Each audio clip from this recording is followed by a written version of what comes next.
resisted pressure from child safety advocates to do more to keep kids off their services. They claimed technical limitations would make any attempt to restrict access for teens impractical, overly broad, or a security risk.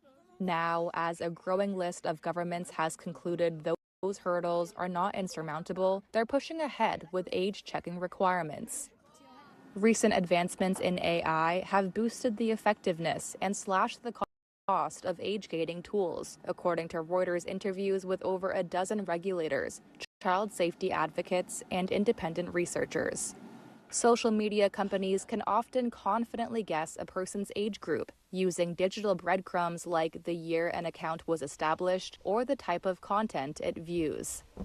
But age assurance vendors like Persona say they offer an additional layer of checks. We kind of stumbled into age verification because the laws are so I think nuanced still right now, and every single day there's new laws coming into play. Our whole perspective is that every technology has some time, place, some usage. We'll provide all the tools that are available, and our customers can choose which one makes the most sense for their respective kind of demographic. Early data from Australia, which sparked the movement with a landmark ban on teen social media accounts, shows millions of suspected underage accounts have been locked, though vendors say some platforms may be doing only the bare minimum the law requires. Regulators elsewhere are studying Australia closely as they consider tightening their own rules. But a trade group for firms like Persona warns that platforms are testing regulators' patience to, quote, see what they can get away with. Social media bans are no longer hypothetical. They're happening. This is Australia showing enough is enough. We have agreed on an age limit on 15 years of age. We will protect them from the digital Wild West. From Australia to France, countries are pulling the plug on teens' social media accounts. But why now? And what's really driving this global crackdown? Let's break it down. Australia became the first country to implement a nationwide ban in late 2024, prohibiting social media access for children under 16, blocking them from sites like TikTok, Instagram, and YouTube from late 2025. It's just kind of pointless. It's just we're just gonna create new ways to get on these platforms. So what's the point, When the ban kind of went ahead, it felt like they were flicking a switch, and people that were suspected to be underage, under 16, simply got deactivated. Since then, momentum has spread. A growing list of European countries, France, Spain, Greece, Denmark, Slovenia, and the Czech Republic, have in recent weeks moved to follow Australia in proposing a social media ban for adolescents, amid rising concern about addiction, online abuse, and falling school performance. There has been a groundswell of appetite by parents and sort of child developmental psychologists for years to do something about this. Australia passed a law on November 28, 2024, after days of heated debate, setting a standard for other countries to follow in a global push to curb the power of big tech. Francesca Pisanu, EU advocacy officer at Eurochild in Brussels, told Reuters that Australia was the trigger point. It really prompted the discussion around this. Perhaps this was not considered before. What we know is that in September 2025, this was actually in the State of Union speech. This is the speech that Ursula von der Leyen, the President of the European Commission, has every September. She said that algorithms cannot raise our children. Social media platforms, including TikTok, Facebook, and Snapchat, say people need to be at least 13 to sign up. But child protection advocates say the controls are insufficient, and official data in several European countries shows huge numbers of children under 13 have social media accounts. Il faut protéger nos jeunes et nous aussi évidemment, mais il ne faut pas non plus que ça aille dans une diminution de l'accès à l'information pour les jeunes. Je trouve que les jeunes, même s'ils doivent être protégés des réseaux, doivent quand même avoir accès à l'information. pour être ouvert sur le monde? That's the question, and the data isn't in yet. Can we say that, whatever it is, 2 million Australian teenagers' mental health has improved in the last 2 months? Of course not. Everybody is saying the real impact on teen mental health will not be visible for minimum 1 year, probably 5 years. There are concerns about unintended consequences. There are many very, very credible Australian sort of psychologists and even sort of human rights bodies who have said that this is stripping away agency of young people, particularly marginalized young people. So, let's say you're an LGBT sort of teenager living in a rural, remote location, or you're a migrant living in a remote location. It might be that a lot of your social world and kind of support network is built around what you're getting online. Australia tested age assurance technology on over 1,000 people before implementing the ban. The most popular method? A selfie. You just take a little snapshot of a selfie and somehow the computer looks at that and checks out how many grey hairs you've got, how many wrinkles you've got under your eyes, and they go, that person's 17 years old. That's apparently pretty accurate. Pisanu said that the EU is also looking into age verification measures, but the findings from Australia are essential to assess the long-term impact of these bans. Πιστεύω πως σίγουρα κάποια παιδιά θα υπάρξουν που να μπορέσουν να πάνε γύρω από τον νόμο, είτε με χρήση VPN, είτε με κάποιον άλλο τρόπο. Οπότε δεν πιστεύω πως θα είναι 100% αποτελεσματικός, αλλά σίγουρα θα περιορίσει κάποια παιδιά από το να χρησιμοποιούν τα κοινωνικά δίκτυα. Privacy and speech concerns are front and center. In Australia, Reddit is challenging the ban in court, arguing it violates young people's implied right to free political expression. As for parental rights, Australia made a deliberate choice to remove their discretion. They made the call that it's actually making it easier for families to outsource that decision, and the parent can simply go, it's against the law, therefore. 5 cents on Sunday. Higher energy prices disproportionately do affect poorer Americans, so could this squeeze consumer staples? That sector's been a winner so far this year, up over 10% before Monday's open.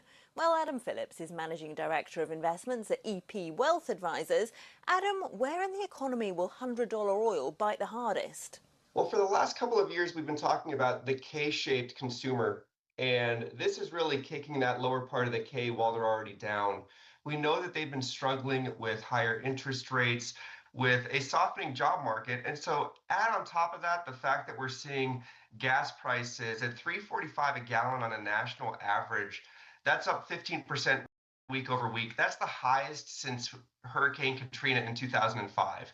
And so these are certainly, they're trending in the wrong direction. And gasoline is something that it's right in front of you. There's a gas station on every other corner here. So that's really where it's going to bite the hardest, is these consumers who are already feeling so strapped and so much pressure on their balance sheet. This feels a very old school thing to happen in the market. Is US consumer demand more resilient to oil shocks than it used to be? It's a good question.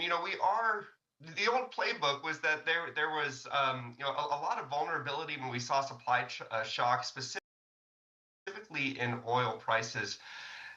We are now a net exporter of oil. I think that's what you're getting at. We've been so for the past 5 years or so.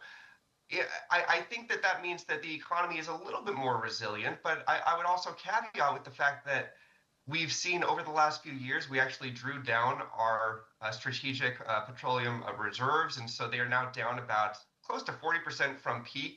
And so we need to replenish that supply. We drew them down over the last few years. And so we come into this period in a little bit of a weaker spot.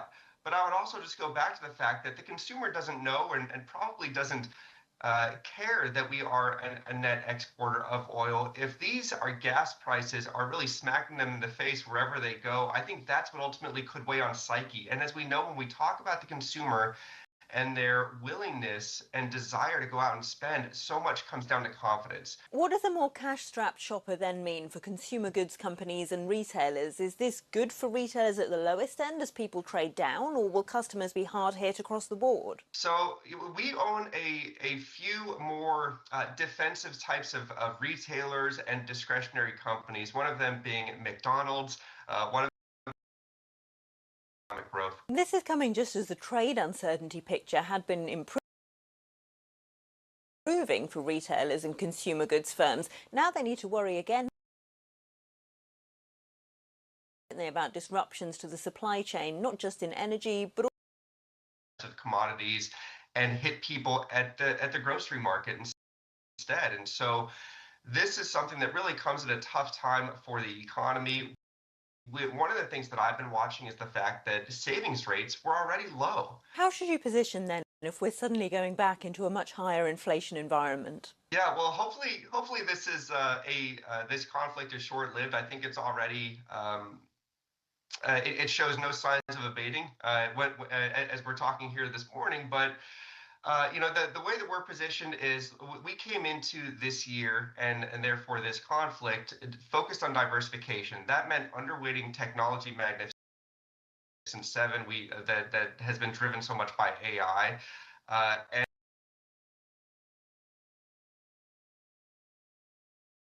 and focused on in some cases the consumer, in with the expectation that the odds of a recession were low.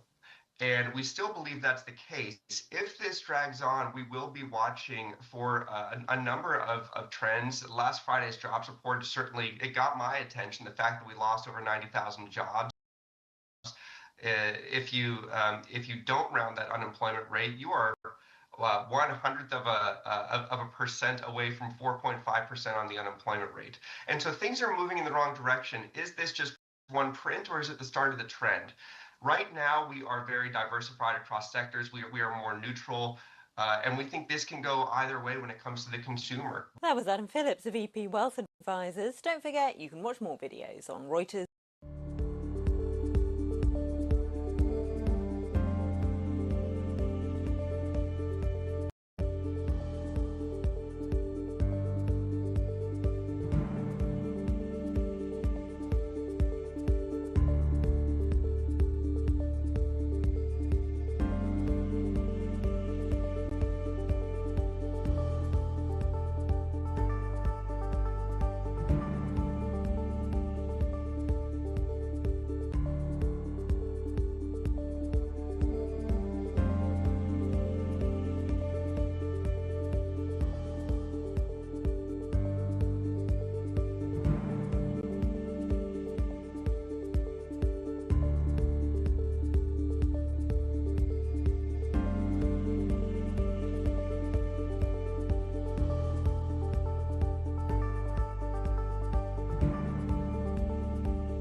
So we're very excited to bring out a brand new ship, and the Disney Adventure being the largest in the fleet, she's joining her sister ships, but with a slight difference. experience. She's coming down to this brand new demographic with a brand new audience with a new take on storytelling. And we're very excited to see how our new guests, will respond to her.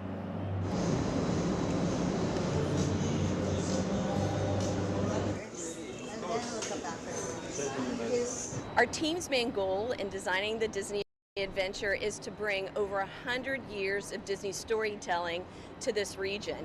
And we did that by researching and working really closely with our Asian Pacific Consumer Insight team, where where they talked about what stories would resonate with this audience. Then we went back and looked at all of our intellectual properties and did a lot of work with Pixar, Marvel, and Walt Disney Animation Studios, and we collaborated with them to bring these beautiful stories to the Disney adventure. In the forests of Japan, macaques roam freely, far from the viral fame of one baby monkey who recently captured the world's heart. Punch, the tiny macaque seen clinging to a stuffed orangutan at a zoo near Tokyo, became an overnight sensation online. Fans rushed to buy the stuffed toy that was the only companion for the monkey abandoned by his mother. But in rural Japan, Punch's wild counterparts are better known as agricultural pests, with more than 20,000 culled each year.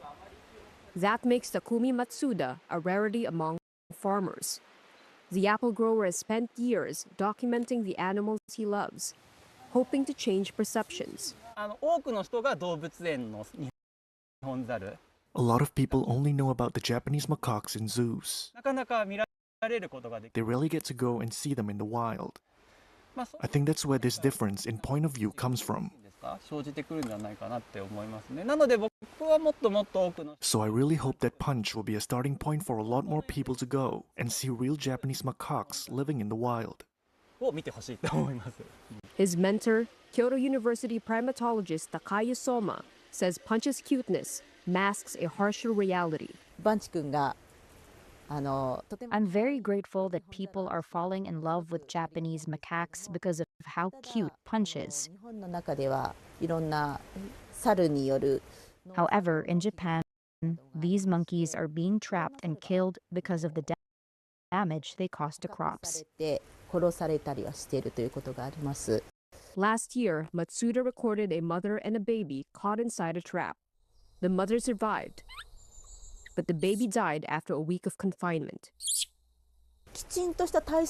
Of course, it's important to put countermeasures in place to prevent damage, but it is not very scientific to, for example, decide to cull a certain number of monkeys without proper justification. I don't believe that's an effective measure.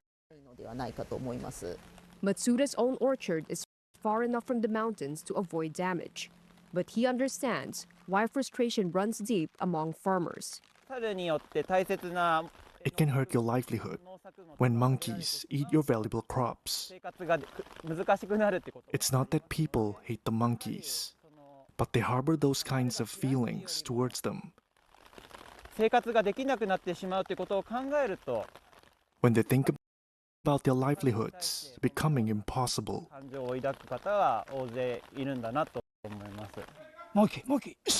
One alternative to culling is the monkey dog. Animals trained to chase the macaques away before they reach farmland.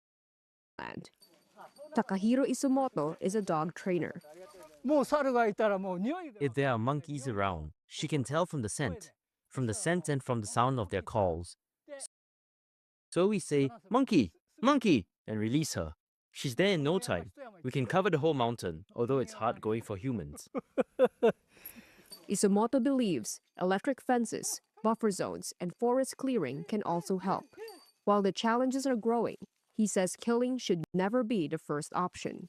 The point is, how do we coexist with them? I don't think humans can just resort to killing them without putting in a bit of effort first. Passionate, and they're passionate. Many would describe it as the best book they've ever read. Definitely the best science fiction books they've ever read, and they love Rocky so much, and they were so protective over how we, portrayed him in this film. So, I'm relieved because we've screened the movie for enough book fans and enough people that everyone seems to feel like Rocky has been honored in this film. So very excited for people to meet him. Object approaching. Oh my God.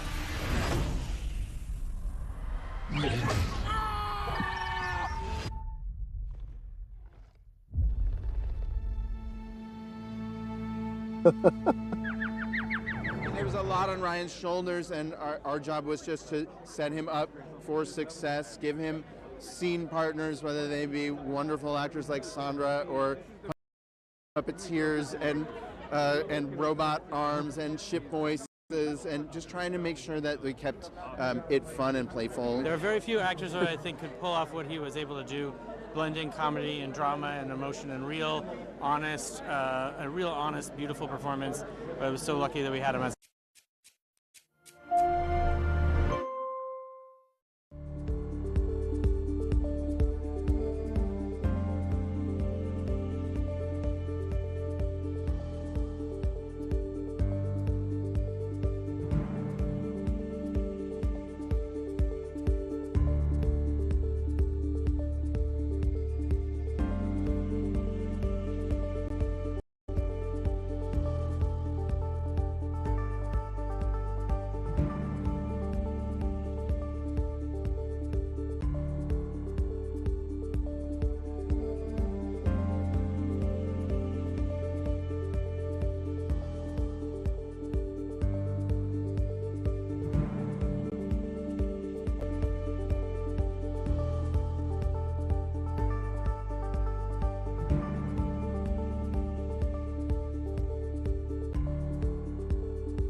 This is Reuters.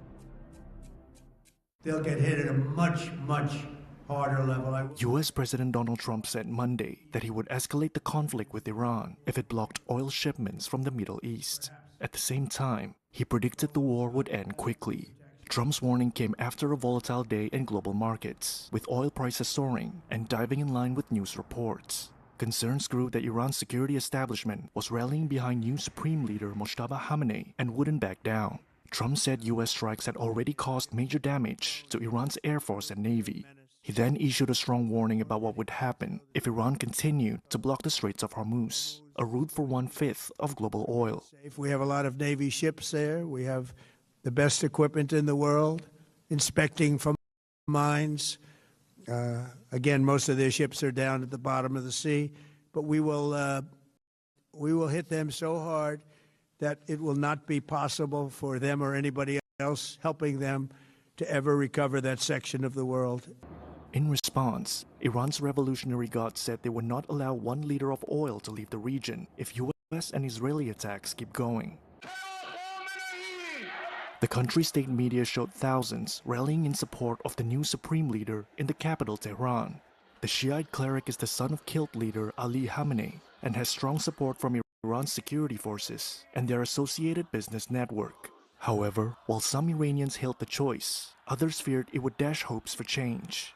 Trump shared that sentiment. Well, I don't want to say that, but I was disappointed because we think it's going to lead to just more of the same problem for the country. So I was disappointed to see their choice. Israel says its war aim is to overthrow Iran's system of clerical rule. It has vowed to kill any Khamenei successor unless Iran ends its hostile policies. U.S. officials mostly say Washington aims to destroy Iran's missiles and nuclear program, but Trump says the war ends only with a compliant Iranian government.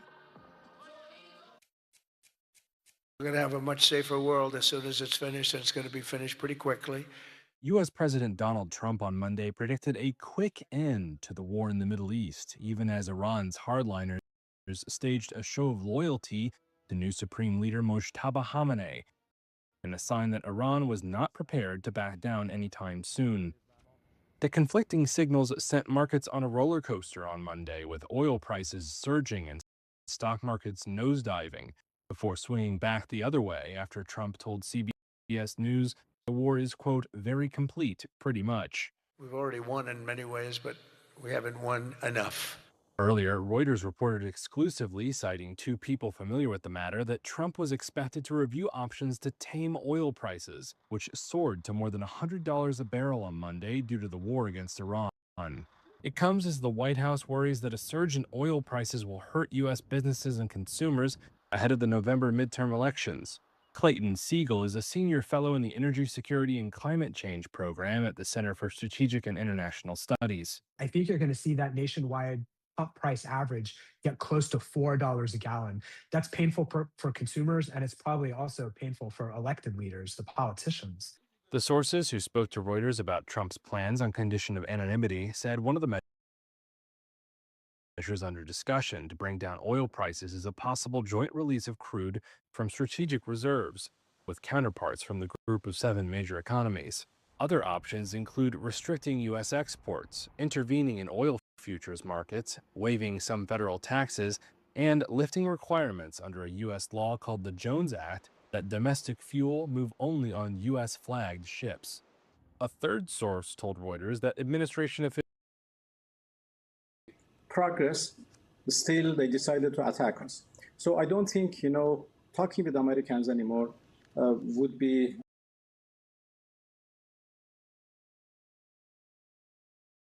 on our agenda anymore. This is the result of the aggression by Israelis and Americans, which has made the whole region insecure, unstable, and the consequences are huge for not only us, but for the whole region, and now for the international community. Iran's naming of Mojtaba Khamenei to succeed his father as supreme leader signaled that hardliners remain in charge. US President Donald Trump had declared Mojtaba, who was seen as frontrunner, an unacceptable choice, and demanded the leadership's unconditional surrender. The 56-year-old Ayatollah has a power base among the Revolutionary Guards and their vast business empire. Mojtaba's ascent just over a week after his father, Ayatollah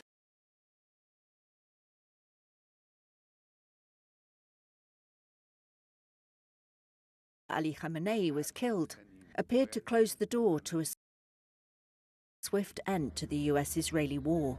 Alex Vatanka, senior fellow at the Middle East Institute, said Washington might need to rethink. Hardliners in that system now have the upper hand. Not only are they saying they're going to continue this fight, at least in the short term militarily, but they're also saying politically they have a game plan. And that, as far as I can tell, in Washington should be a wake-up call, because whatever political agenda President Trump had in terms of changing Iran, right now that agenda is not happening. An outpouring of support for the new regime leader in the city of Qom. Politicians and institutions issued pledges of loyalty on Monday and announced public processions. But as well as a massive assault from the United States and Israel, Khamenei faces growing domestic anger among Iranians. Reuters interviews with 3 members of the Guards volunteer militia, the Basij, as well as ordinary Iranians, officials, insiders and political analysts, point to a shrinking support base of loyalists.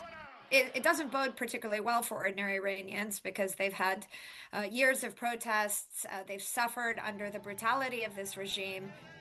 Sanam Vakil, Middle East director at Chatham House, said the killing of thousands of anti-government protesters earlier this year is still fresh in Iranians' minds, as another hardliner with close relations with the security forces takes power. I think more broadly, although we can't speak for everybody, people are seeking a better, more inclusive, more open system of government and governance in the country, and this doesn't suggest that that is at all in the cards. Despite the outpouring of support aired by state television, Iranians reached by telephone were divided. Some support Mujtaba Khamenei as an act of wartime defiance, or see it as a religious duty. Some have enjoyed privileges for demonstrating loyalty to the system. Opponents feared his appointment would dash their hopes for change. Many Iranians celebrated the elder Khamenei's death, but there's been little sign of anti-government activity since, with dissenters fearful of taking to the streets while Iran is under attack. If you're thinking about off-ramps or day afters for Iranians, you could be imagining that this is going to be a hardened, weakened, inward-looking Islamic Republic that isn't necessarily going to have the material ability to provide for its citizens. So there's a lot of uncertainty as well as economic pressure, if not further conflict on the horizon for Iranians.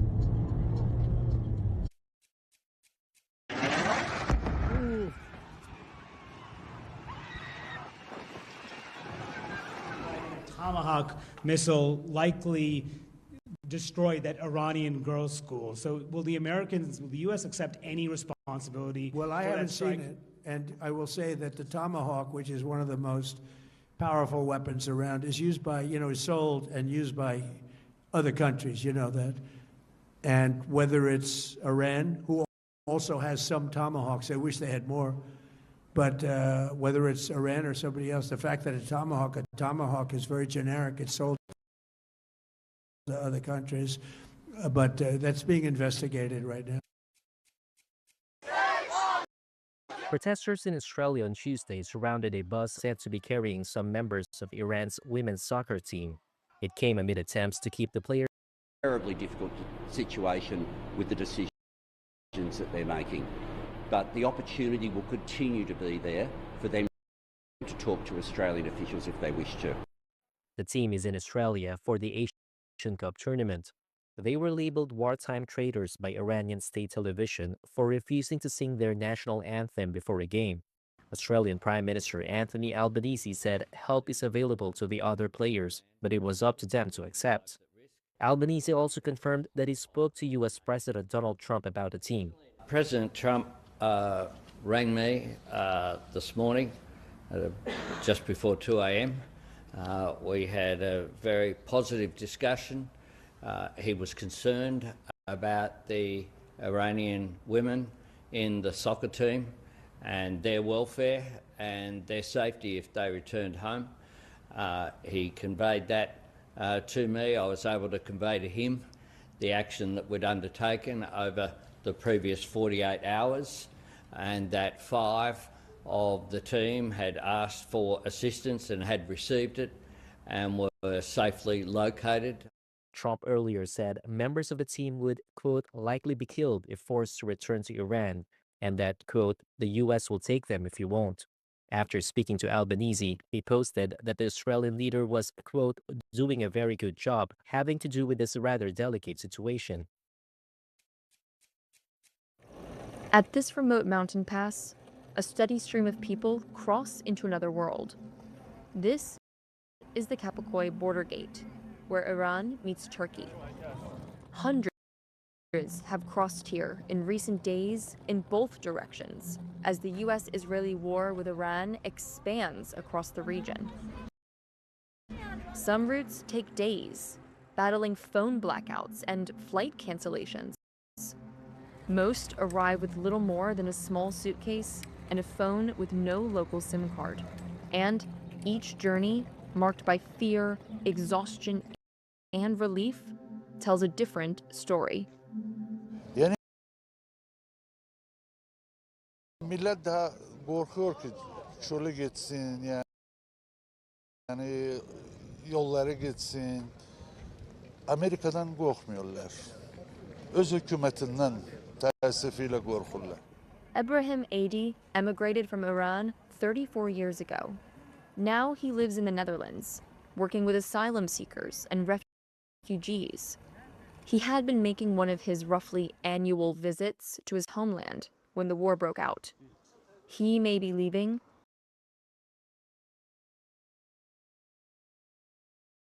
but Ebrahim says many people are staying in Iran because they still have hope. Millet bekliyor ki bir iş olsun, bir değişiklik olsun. Yani tamamen hükümet değişilsin. This is Hamid Shimohammadzadeh,